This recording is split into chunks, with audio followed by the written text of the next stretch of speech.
जय हिंद। देखिए आज की क्लास में हम लोग करेंगे OCI, यानी कि कल ही बताए थे कि आज देखेंगे हम लोग NRC, NPR, OCI, passport, visa,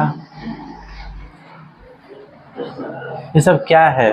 NRC पे बहुत विवाद हुआ कि ऐसा कहा गया कि मुस्लिम्स को भारत से निकाल दिया जाएगा। कुछ ऐसा हुआ था कि बहुत ही, और भी ऐसा हुआ था कि मान लीजिए हिंदू भी कुछ डरे थे कि अगर हमारा डॉक्यूमेंट्स तो बाढ़ में चला गया, गिर गया, कहीं भूल गया तो हमें भी क्या निकाल दिया जाएगा। बहुत सारी बात बनी थी। उस सभी चीज़ को देखेंगे। सबसे पहले समझिए OCI क्या है। देखिए OCI का मतलब होता है overseas citizenship of India. OCI का फुल फॉर्म होता है ओवरसीज सिटीजनशिप ऑफ इंडिया, ठीक है। देखिए OCI और PIO, पहले क्या था, OCI और PIO ये दोनों को मर्ज करके एक बना दिया है क्या, OCI होल्डर। OCI एक तरह का कार्ड होता है। OCI एक तरह का क्या होता है, कार्ड होता है, जिसके द्वारा हम भारत में जीवन भर रह सकते हैं, काम कर सकते हैं, ठीक है। देखिए कौन कौन लोग OCI होल्डर बनवा सकते हैं, ठीक है। मान लीजिए अगर हमको 12th का एग्जाम देना है तो क्या करेंगे, हम पहले फॉर्म भरेंगे तो हमको 10th का मार्कशीट चाहिए, तभी तो हम 12th का एग्जाम दे पाएंगे। तो जो फॉर्मेलिटी उसका पूरा करेंगे।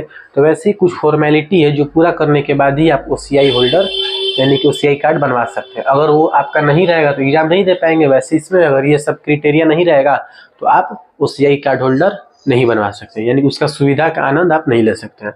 देखिए कह रहे सबसे पहले है कि पाकिस्तान, वैसा व्यक्ति जो पाकिस्तान और बांग्लादेश, वैसा व्यक्ति जो पाकिस्तान और बांग्लादेश का नागरिक कभी नहीं रहा होगा, उसी को OCI कार्ड होल्डर का सुविधा दिया जाएगा। कहने का मतलब है कि वैसा व्यक्ति जो पाकिस्तान या फिर बांग्लादेश का नागरिक कभी नहीं रहा हो, यानी कि पाकिस्तान और बांग्लादेश के लोगों को नागरिकता नहीं दी जाएगी। सॉरी, नागरिकता बोल रहे हैं, OCI नहीं दी जाएगी, ठीक है। यानी कि पाकिस्तान और बांग्लादेश का नागरिक कभी नहीं रहा हो, उसी को OCI दिया जाएगा, ठीक है। दूसरा है कभी भी भारत का नागरिक, वैसा व्यक्ति जो कभी भी भारत का नागरिक रहा होगा, कभी भी रहा होगा, जैसे कॉन्स्टिट्यूशन बनने के टाइम या फिर कॉन्स्टिट्यूशन बनने के बाद, उसको क्या कर दिया जाएगा, OCI की सुविधा दे दी जाएगी, ठीक है। अच्छा अब देखिए दूसरी जगह रहता होगा, यानी कि मान लीजिए वो किसी और क्षेत्र में रहता होगा, वैसा व्यक्ति जो किसी और क्षेत्र में रहता होगा और 15 अगस्त 1947 के बाद, यानी कि 15 अगस्त 1947 के बाद अगर वह क्षेत्र भारत में मिल जाता है तो उसे भी OCI की सुविधा दी जाएगी।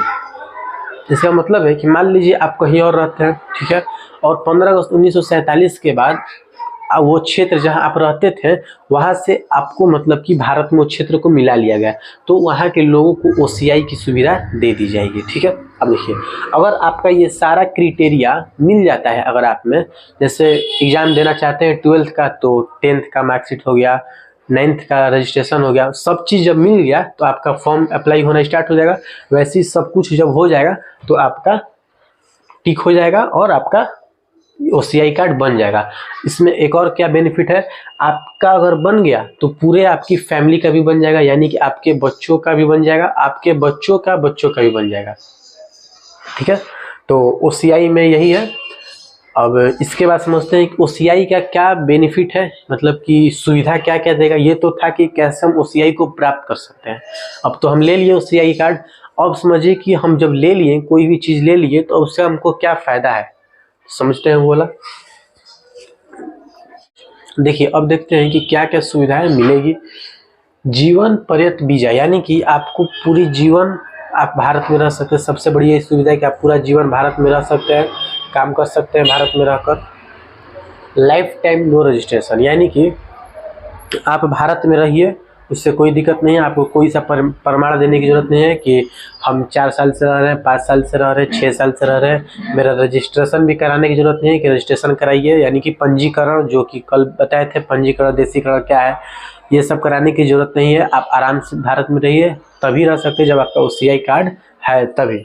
इन सभी किस पर है, OCI कार्ड पर है। अगर ये सब रहेगा तभी ये सब का आप कर सकते हैं, तो आपको फिर रजिस्ट्रेशन कराना ही पड़ेगा। 4 साल 5 साल रहने के बाद आपको रजिस्ट्रेशन कराना पड़ेगा, तभी जाकर आपको मिलेगी। लेकिन OCI कार्ड होने के बाद क्या होगा कि आप रहिए कितना भी साल, उससे मतलब नहीं है। पहले ही मैं बोल दिया कि जीवन पर्यंत वीजा, यानी कि आपको सुविधा ऐसा दिया गया है कि आप पूरा जीवन रह सकते हैं, OCI कार्ड है तो। दूसरा है कि लाइफ टाइम नो रजिस्ट्रेशन, आप पूरी जीवन रहिए, आपसे कोई नहीं पूछेगा कितना साल रहे कितना साल नहीं रहे, आपको कोई रजिस्ट्रेशन कराने की जरूरत नहीं है। तीसरा है, 2 हो गया, यानी कि यही सुविधा दी जाती है। अब समझते हैं कि कौन कौन सुविधा नहीं मिलेगी। ये तो 2 हो गया मिलने का, और अब पता करते हैं कि कौन कौन सुविधा नहीं मिलेगी। मतदान, यानी कि आप वोट नहीं दे सकते हैं। मान लीजिए आप, अगर आपको OCI दिया गया है, आपको ये जो 3 चीज़ें ये नहीं हो सकती है। आप रहिए, घूमिए, कुछ भी करिए और वर्क करते रहिए, काम करते रहिए, अपना पढ़िए, काम करिए, लेकिन मतदान यानी कि वोट नहीं दे सकते हैं, चुनाव नहीं लड़ सकते हैं। और सिविल सर्विसेज, यानी कि आप कोई सा एग्जाम सिविल सर्विसेज का जैसे IAS IPS ये सब का एग्जाम नहीं दे सकते हैं। ठीक है, ये हो गया। अब समझते हैं, अब देखिए, अब समझते हैं कि OCI खत्म कैसे हो सकती है। यानी कि सबसे पहले क्या देखें, सबसे पहले देखें कि OCI क्या है, OCI को हम कैसे प्राप्त कर सकते हैं। OCI जब हम लोग प्राप्त कर लिए तो अब उसका सुविधा देखें। अब समझते हैं कि OCI खत्म कैसे हो सकती है।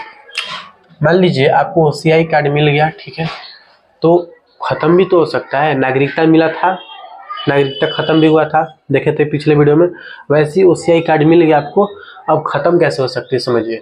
अगर आपने छल कपट से, यानी कि फेक डॉक्यूमेंट्स बनाए, आपने लालच में आकर OCI कार्ड लेने के लालच में आए और फेक डॉक्यूमेंट सब बनाए, जो जो सुविधा उधर थी, जो जो शर्त थी कि ऐसा ऐसा रहना चाहिए, तो आपने फेक डॉक्यूमेंट बनाया और उससे क्या किया कि आप OCI कार्ड बनवा लिए, बनवाने में सक्सेसफुल हो गए, तो पता चलने पर आपका जो कार्ड है उसको रिजेक्ट कर दिया जाएगा। ठीक है, आप समझिए। दूसरा है, इंडिया में मान लीजिए कोई भारत से किसी का युद्ध हो रहा है, किसी देश का, ठीक है, तो उस देश से आपका जो OCI कार्ड, मान लीजिए मेरा OCI कार्ड बना हुआ है और भारत से और किसी देश से युद्ध हो रहा है, तो मैं क्या कर रहा हूँ कि उस देश का हेल्प कर रहा हूँ या फिर उस देश से कोई व्यापार कर रहा हूँ, तो उस समय अगर मेरा OCI कार्ड बना हुआ है तो मेरा OCI कार्ड रिजेक्ट कर दिया जाएगा। ठीक है, अब समझिए। 2 हो गया, 2 क्या था, एक था छल कपट से मान लीजिए फेक डॉक्यूमेंट बनवाया है और तो उसको रिजेक्ट कर दिया जाएगा। एक था कि दूसरे दुश्मन देश का साथ देना, तो आपका OCI कार्ड रिजेक्ट कर दिया जाएगा। अब समझिए, थोड़ा ये बनाया है, देखिए ये क्या है कि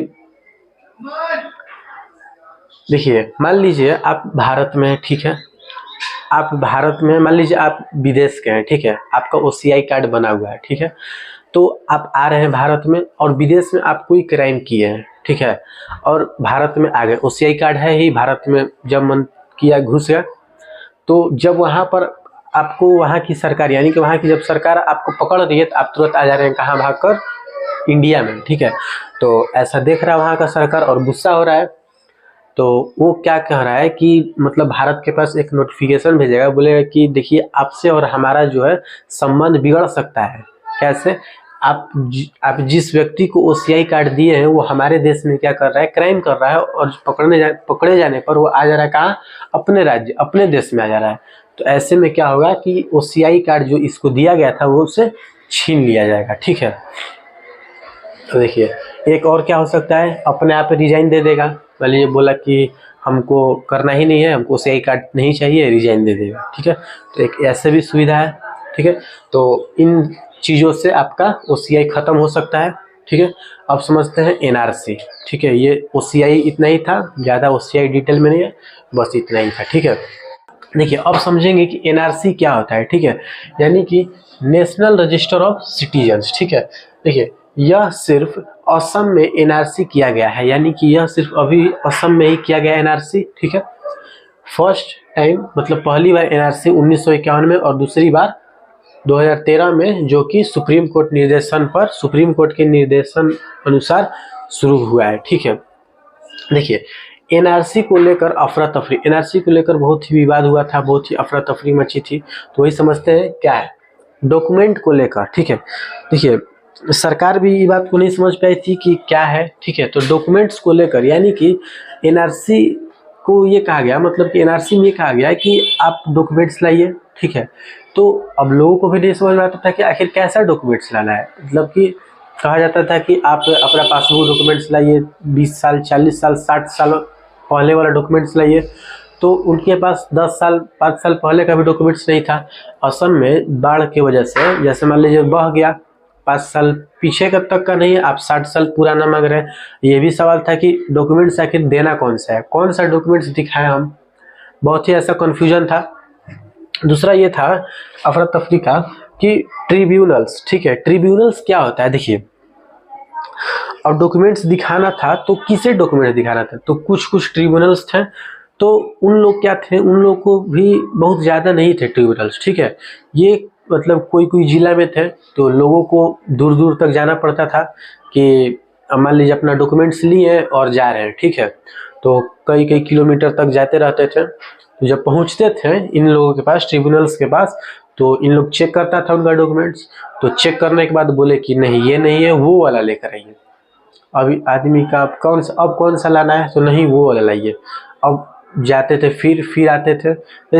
इसी की वजह से ये क्या होता था कि बार बार आना जाना, इस वजह से बहुत ही अफरा तफरी मची थी। एक तो दूर दूर तक लोग जाते थे, अपना डॉक्यूमेंट्स दिखाते थे, फिर उनको रिजेक्ट कर दिया जाता था कि नहीं ये नहीं चाहिए, दूसरा लाइए। फिर लाते थे, नहीं ये भी नहीं है, दूसरा लाइए। तो लोग उतना दूर दूर तक जाते थे। एक तो इन लोगों का कमी था ये कि इन लोग ज़्यादा नहीं थे, मतलब कि कुछ ही लोग थे, और उतने मतलब कि ये भी नहीं थे कि हर जगह इन लोग फैले हुए थे, नहीं कुछ कुछ ही ज़िले में थे। तो जो नज़दीक में था वो तो चला गया, और जो दूर दूर पर है वो कैसे जाएगा। और ये डॉक्यूमेंट्स को लेकर ये हुआ था कि जैसे मान लीजिए किसी का बाढ़ में डॉक्यूमेंट बह गया, तो वो कहाँ से दिखाएगा, और मांग रहे हैं कितने साल पुराना, 20 साल पुराना, 30 साल पुराना, 60 साल पुराना लाइए, तो कहाँ से लाएंगे वो। और ये भी था कि कौन सा के डॉक्यूमेंट्स लाना है, कुछ तो बताइए, कुछ इसमें नहीं था। पासबुक डॉक्यूमेंट्स लाना है, क्या लाना है, ये सब नहीं था। उसके बाद देखिए गैर जरूरी सवाल, जो कि रिजेक्शन। देखिए अब इसमें ये था कि मान लीजिए ऐसा था कि गैर जरूरी सवाल, यानी कि अब हमको ले गए, हम अपना डॉक्यूमेंट्स ले गए, दिखाएं कि देखिए ये चीज़ है हमारा, और इससे हम ये करना चाहते हैं, मतलब कि हमको एनआरसी अब मतलब हो जाए, तो ये रिजेक्शन कर देते थे। मान लीजिए उनका मन में ही था कि इस आदमी को रिजेक्ट कर देना है, तो ऐसा सवाल ही करते थे कि बताओ कि तुम्हारे दादा परदादा कहाँ लाहौर में पैदा हुए थे कि यहीं पैदा हुए थे। तो अब वो सोचने लगता था कि अगर लाहौर बताएंगे तो शायद हमको नागरिकता से हटा दिया जाए। तो ऐसा सवाल किया जाता था कि लोगों को लोग के पास उसका उत्तर ही ना हो। जैसे मान लीजिए अब किसी को रिजेक्ट करना है, तो ऐसा सवाल ही किया जाता था। अब मान लीजिए यूपीएससी का एग्ज़ाम है, ठीक है, तो इंटरव्यूअर जो है वो अब हमसे पूछा कि अगर उसको सिलेक्शन अगर हमको कराना है, तो हमसे पूछा है कि बताओ तुम्हारे पिता का क्या नाम है। अगर वो मन में बैठा ही लिया है कि हमको इसको सिलेक्शन देना ही नहीं है, तो पूछा है कि बताओ मेरे पिताजी का क्या नाम है, मेरे मामा जी का क्या नाम है। तो इस वजह से ऐसा था कि ऐसा क्वेश्चन ही पूछा जाता था कि लोगों के पास उसका उत्तर ही नहीं था। तो पूछते थे कि तुम्हारे दादा के दादा परदादा कहाँ रहते थे। अब बताइए, अगर नहीं बता पाए तो फिर रिजेक्शन कर दिया जाता था। तो ये भी था अफरा तफरी का एक। अब देखिए पूरी प्रोसेस, कुछ पास हुई कुछ नहीं। अब देखिए मान लीजिए एक परिवार था, ठीक है, तो परिवार में mother, father, brother, sister, grandfather, grandmother, इन लोग मान लीजिए ये आधा फैमिली पास हो जाता है, ठीक है, फ्रेंड्स भी हो सकते हैं इसमें। तो आधा फैमिली को मतलब कि पास कर दिया जाता था, और जो आधा फैमिली बचा इन लोगों को क्या कर दिया जाता है, रिजेक्ट कर दिया जाता था कि नहीं तुम लोग नागरिक नहीं हो। तो इसमें यह था कि पूरी प्रोसेस होती थी, जब पूरी डॉक्यूमेंट्स दिखा दिया जाता था कि किसी लोगों का ये था कि कुछ लोगों को पास कर दिया जाता था, ठीक है तुम जाओ तुम्हारा हो गया, और कुछ लोगों को छोड़ दिया जाता था। ऐसे क्या था कि परिवार के कुछ लोग छूट भी जाते थे, कुछ लोग पास भी हो जाते थे। उसके बाद ये था कि 3 करोड़ 30 लाख में से 19 लाख एनआरसी से बाहर, 3 करोड़ 30 लाख आबादी में से सिर्फ और सिर्फ 3 करोड़ 30 लाख आबादी में से 19 लाख को एनआरसी से बाहर कर दिया गया, यानी कि वो उनको कह दिया गया कि आप लोग इस देश के नागरिक नहीं है, 19 लाख लोगों को। अब देखिए रिजेक्शन स्लिप लेट। अब देखिए मान लीजिए ये हो गया, अब आधा परिवार को सिलेक्ट कर लिया, आधा परिवार को बोला कि तुम लोगों का सिलेक्शन नहीं हुआ, यानी कि रिजेक्ट कर दिया, ठीक है। तो एक लास्ट में मिलता था रिजेक्शन स्लिप मिलता था, तो वो था कि आप फिर से आप डॉक्यूमेंट्स दिखा सकते थे ट्रिब्यूनल्स को कि देख लीजिए शायद आपसे कुछ गलती हो गया होगा, रीचेक में जैसे कॉपी डालते हैं उसी तरह था। तो ये भी बहुत लेट से मिलता था, रिजेक्शन स्लिप भी बहुत लेट से मिलता था। तो जब लेट से मिलता था तो आधा परिवार कहीं और है, आधा परिवार कहीं और है, आधा परिवार को पास कर दिया गया, आधा परिवार को बोल दिया गया कि आप इस देश के नागरिक है ही नहीं, नागरिकता आपसे छीन लिया गया। तो यही सब था अफरा तफरी का मामला। अब समझिए कि एनआरसी में रजिस्ट्रेशन के लिए 2 लिस्ट को मिलना जरूरी था, ठीक है। 2 लिस्ट और 30 डॉक्यूमेंट में से 2 लिस्ट और 30 डॉक्यूमेंट में से कोई एक, जो अगर कोई एक भी है तो आपको एनआरसी में रखा जाएगा। यानी कि देखिए, अगर आपके पास नहीं है तो आपको 4 महीने का समय दिया जाएगा। उस 4 महीने में आप लाइए कहीं से ढूंढकर, अगर आप अपने आप को साबित कर देते हैं कि हम इसी देश के नागरिक हैं तो सही है। कब तक? 4 महीने के अंदर। अगर नहीं कर पाते हैं 4 महीने के अंदर तो आपको डिस्ट्रिक्ट कोर्ट जाइएगा। अगर वहां पर डिस्ट्रिक्ट कोर्ट भी आपको साबित नहीं कर पाता है तो सुप्रीम कोर्ट जाइएगा। अगर सुप्रीम कोर्ट भी नहीं कर पाता है तो लास्ट में आपका नागरिकता छीन लिया जाएगा। तो यही था एनआरसी टोटल, ठीक है। एक बार फिर से रिकैप लेते हैं। एनआरसी को नेशनल रजिस्टर ऑफ सिटीजन्स कहा गया, ठीक है। इसका फुल फॉर्म होता है नेशनल रजिस्टर ऑफ सिटीजन्स, ठीक है। यहाँ से देखिए एनआरसी को लेकर अफरा तफरी क्यों मचा था। डॉक्यूमेंट्स को लेकर, हम डॉक्यूमेंट्स दे तो कौन सा डॉक्यूमेंट्स दे, कुछ समझ ही नहीं आ रहा था आखिर कौन सा डॉक्यूमेंट्स दिखाना है। दूसरा ये था कि ट्रिब्यूनल्स कम थे, यानी कि चेकिंग करने वाले कम थे, लोगों को दूर दूर तक जाना पड़ता था। इससे वजह से और वो गुस्सा होते थे कि उतना दूर जाओ, फिर उसके बाद डॉक्यूमेंट्स ही गलत है बोल देते थे कि दूसरा डॉक्यूमेंट्स लाओ, फिर आओ घर, फिर जाना पड़ता था। इस वजह से लोग गुस्सा थे। गैर जरूरी सवाल, अब रिजेक्ट करना था किसी को तो ऐसा सवाल करते थे कि उनके पास उसका आंसर ही नहीं था। पूरी प्रोसेस के बाद कुछ फैमिली जो थे पास हो जाते थे, कुछ फैमिली पीछे ही रह जाते थे।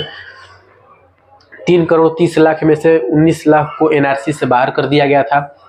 रिजेक्शन स्लिप था जो कि परिवार के आधे सदस्य अलग हो गए और आधे बचे, तो जो अनसिलेक्ट हुए उनको एक रिजेक्शन स्लिप मिलता था, लेकिन वो भी क्या था कि बहुत लेट से मिलता था। और जब बहुत लेट से मिलता था तो वही ले जाकर किसके पास लाते थे? ट्रिब्यूनल्स के पास लाते थे कि देखिए जरा आप चेक करिए, शायद आपसे कोई मिस्टेक हुआ होगा या फिर कोई गलती हुआ होगा, एक बार फिर से रीचेक करिए तब हमको कंफर्म करिए। तो यही था, इसके वजह से थोड़ा अफरा तफरी मची। एनआरसी में रजिस्ट्रेशन के लिए 2 लिस्ट और 30 डॉक्यूमेंट को लाना था, जिसमें से अगर आप एक भी ला देंगे तो आपको नागरिकता दे दिया जाएगा। अगर नहीं लाने में सक्षम है तो 4 महीने का आपको समय दिया जाएगा। 4 महीने के अंदर अगर आप ला देते हैं तो ठीक है, नहीं तो आपको डिस्ट्रिक्ट कोर्ट में जाना पड़ेगा। अगर डिस्ट्रिक्ट कोर्ट में भी नहीं अपने आप को साबित कर पाए, डिस्ट्रिक्ट कोर्ट भी अगर आपको साबित नहीं कर पाया तो सुप्रीम कोर्ट, अगर सुप्रीम कोर्ट भी नहीं कर पाया तो लास्ट में आपको नागरिकता छीन लिया जाएगा। यही था एनआरसी। अब देखिए, अब समझते हैं सीएए क्या। देखिए, अब देखते हैं कि सीएए क्या होता है, ठीक है। सीएए का मतलब क्या होता है? सिटीजनशिप अमेंडमेंट एक्ट 2019, ठीक है। लिखा है कि पाकिस्तान, बांग्लादेश, अफगानिस्तान से आए हिंदू, बौद्ध, जैन, सिख, ईसाई, पारसी समुदाय के जो लोग हैं, यानी कि कहाँ से, फिर से बताइए कहाँ से? पाकिस्तान, बांग्लादेश और अफगानिस्तान से आए वैसे लोग जो कि हिंदू हैं, बौद्ध धर्म से हैं, जैन धर्म से हैं और सिख धर्म से है और ईसाई धर्म से है और पारसी धर्म से है। इसमें ध्यान दीजिए, मुस्लिम धर्म नहीं है।